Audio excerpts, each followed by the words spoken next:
Hey, happy Sunday morning. Two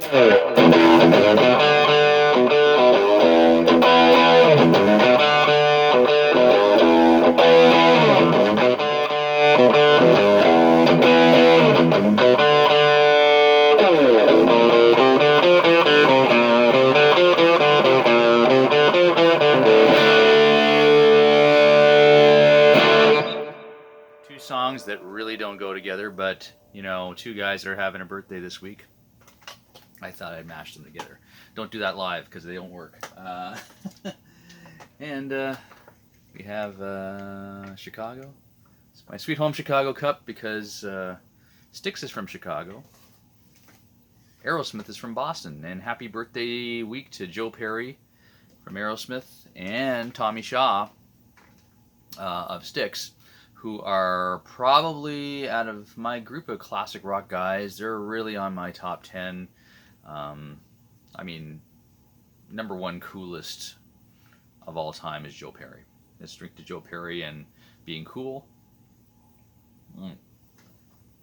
Let's drink to Tommy Shaw for being probably one of the most incredible singers in classic rock, but really doesn't get the credit for it because he wasn't considered the lead singer in Styx, because Dennis DeYoung was considered the lead singer in Styx. Styx had three lead singers. JY there, James Young also sang a lot of songs, the lower baritone. But one thing about Styx, incredible harmonies, the three-part harmony those guys sang together. It was just three guys, right? Three guys singing, that was awesome. Striper owes a lot to Styx. that's all I gotta say. But yeah, two classic rock guys. Can't really compare them, other than they're lead guitar players and they're both singers. Both incredible legends in their own time. Let's talk about Joe Perry for a minute. Aerosmith was very near and dear to my heart. My first album I ever bought with my own money was this guy here, Aerosmith Live Bootleg. I was into the live albums, as you've watched me on this show before. I'm into the live albums. Only because, and the main reason was, when you're a kid and you're 12 years old or 13 or 14 or 15 or however old I was when I bought this album, didn't have a lot of money, so you wanted more bang for your buck, so you went out and you bought the Greatest Hits album. And I liked the live album because they changed the songs, and it was more realistic to learn the guitar parts because you knew how they were doing them live, and they were breaking things down and condensing parts down to two or one, sometimes one guitar player. And like Zeppelin condensing all the parts down, Jimmy condensing it all down to one guitar. It's a chore. It's work to do that. But yeah, Live Bootleg was a great album. Now it's funny. I brought this album to school. I told this story before. I brought this album to school to play it in music class, and I lent it to some guy in my class. Didn't get it back till like almost an entire year later. So don't lend your stuff out. Don't lend your stuff out unless you're going to go over to that person's house and you just grab it and get it back. But this guy I didn't know that well, and me being a nice guy, I didn't get it back for a year. But anyhow, anybody, if you read down, here's a little secret about this album. If you read down the double live, that was a big thing in the 70s, double live album here. There's a song, Draw the Lines, on this album. It's not on the sheet here. It's not on the rundown. They kind of snuck an extra song in there. Amazing album. I played in Ragdoll, an Aerosmith tribute band, for a lot of years. And if anybody, some of the diehard fans, Aerosmith fans who came up and talked to me after the shows, they always said, you played at all the live bootleg licks. And I said, well, that's all I really know, because that was my album that I wore the grooves off of. So I learned all the parts. Guitar parts were just from the live bootleg. They changed the solos here and there. Like Last Child, Whitford plays a solo a little different, and that's the way I played them. But Joe Perry will go down in history, I think, as one of the coolest guys to ever hold a guitar. And if you ever talked about Jeff Beck with Joe Perry, he stole it. He said he stole it all from Jeff Beck. And if you look at Jeff Beck, yeah, hairstyle is the same in the 70s, exactly the same hairstyle. Same kind of deadpan look while they're playing. and the cool stance. Perry said he used to look, work on his stance in the mirror at home, there with the guitar, posing. We all did it. And then if you look at Slash, it's got that steals that kind of thing from Joe Perry. I tell you, it's handed down through generations. Beck, Perry, Slash. And I don't know, maybe there'll be somebody new soon, but. And of course, pulled out the Mockingbird because the first guy I think I ever saw play a Mockingbird was Joe. He got his Mockingbird from the Come Together appearance in a terrible movie, Sgt. Pepper's Lonely Hearts Club Band, who are the Bee Gees, and Peter Frampton played the Beatles. And really, it's bad. But a great musical guest, and Aerosmith played Come Together, and that's where they get their version of Come Together from. And Perry played this Mockingbird in the movie, and he said it was solid mahogany. It was probably one of the heaviest guitars he ever played, and if he had to do it again, he said, I wouldn't have picked that guitar because there's 300 takes and all day standing there or filming a movie, and you have to have this mahogany Mockingbird strapped on. But Mockingbird probably goes down in history as probably one of the coolest guitar body styles in history, and thanks Jacob lending. I'm borrowing this from the Jacob D'Souza collection of guitars, which is not on display anywhere other than his bedroom and down here. But anyhow, Joe Perry is still the coolest. Talk about Tommy Shaw for a minute.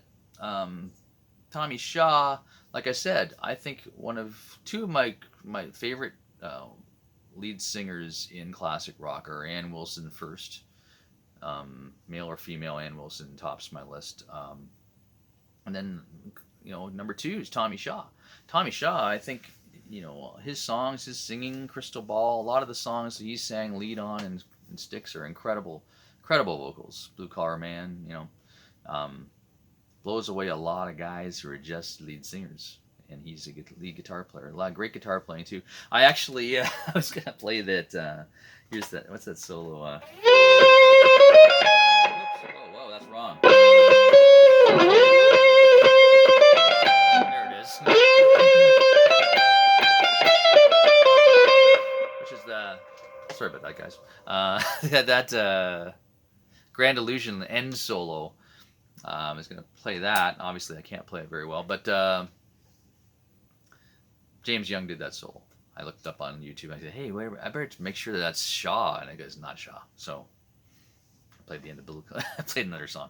But anyhow, Tommy Shaw saw Styx not too long ago. He's kind of the front man now because Dennis is long gone, and Larry Gowan's now the keyboardist and pretty amazing player. He's actually probably played in Styx longer than Dennis DeYoung.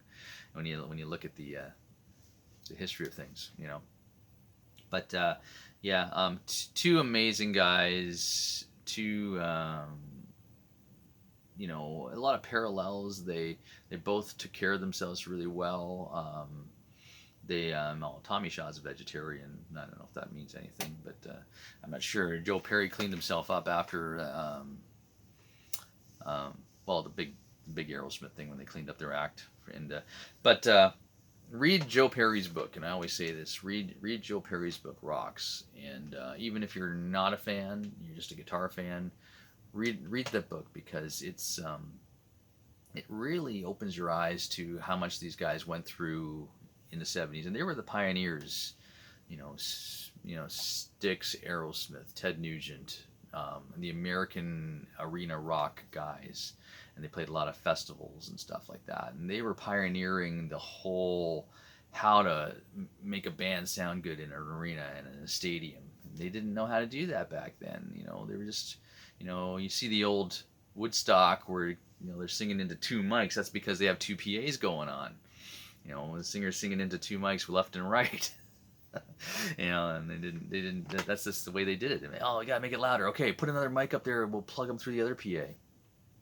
Yeah, and and the Beatles. I think about the Beatles at Shea Stadium playing through the House public address system. instead of having stacks of PA. Then they started getting the forklifts out and stacking PA on the side of the stage. And most of the concerts I went to in the early days had those big stacks on either side of the stage that obstructed the views from people behind. Now everything's flown. They fly all the PA stuff um, in the ceiling. And those guys pioneered that. Actually, Journey was the first band that flew everything, so they could have more seating around the back and all that kind of thing, no obstructive views. But those guys, Styx, Aerosmith. If you read Joe Perry's book, someone asked him, "What do you want for Christmas, Joe, or what do you want for your birthday?" I can't remember what occasion it was. And he goes, "I want somebody to tune my guitars." Because back then, the guitar tech thing was kind of a new thing, right? Got some guy at the side of the stage might hand them the guitars, but they didn't have a guy doing the setups and changing strings and doing all that stuff. Because Joe, as you know, brings a lot of guitars live. I think if there's 20 songs, in a Aerosmith set, he's playing 24 guitars. He's one of those guys. I kind of get that from him.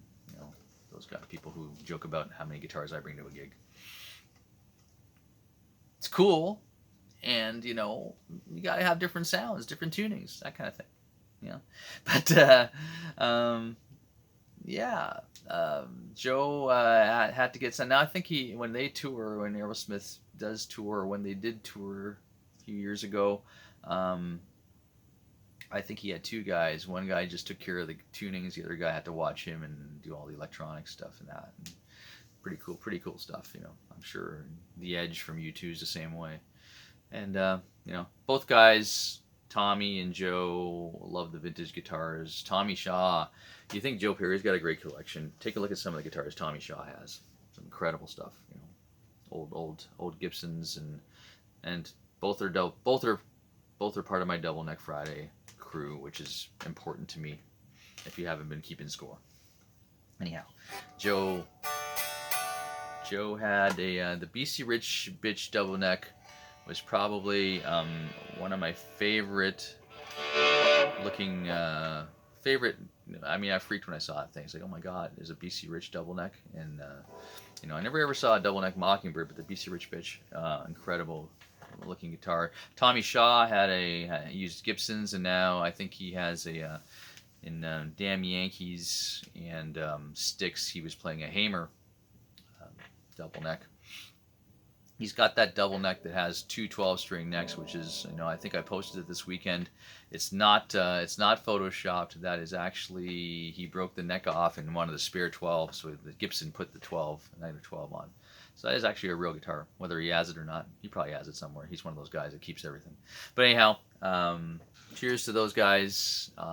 Still had it, still healthy, still rocking. Love both those guys. And turn your volume down, Darren. Live stream this weekend, today, 3 p.m. Eastern Time. The kids will be playing some songs as usual. Tune in and you'll see what songs they are. Not giving them away anymore. We may have had some copyright issues. May have. Those of you who follow Angela, she's in Facebook jail. Maybe won't be getting it back, so we're working on that. Not a good thing. She got hacked. She got hacked pretty bad too. But so I just thought I'd put that public service announcement out there. If you're looking for Angela's posts, they're not there anymore. Everything's gone. We're trying to get it back. It's not looking good because there's no customer service person you can talk to at Facebook. So it's tough. It's a tough one. But I kind of get that. You got billions of people on, and how do you get to everybody? Anyways, I'm going to get to you, and I love you guys for watching this show. Please comment more if you like things I talk about. Ask me about stuff, request stuff that's not too hard because I don't practice this stuff, as you can tell. Anyhow, take it easy. Have a great Sunday. Thanks to all my students and teachers. My teachers were phenomenal this week for our first week of school. Saved my butt a few times, more than a few times. You guys are awesome. Take it easy. See ya. Have a great Sunday.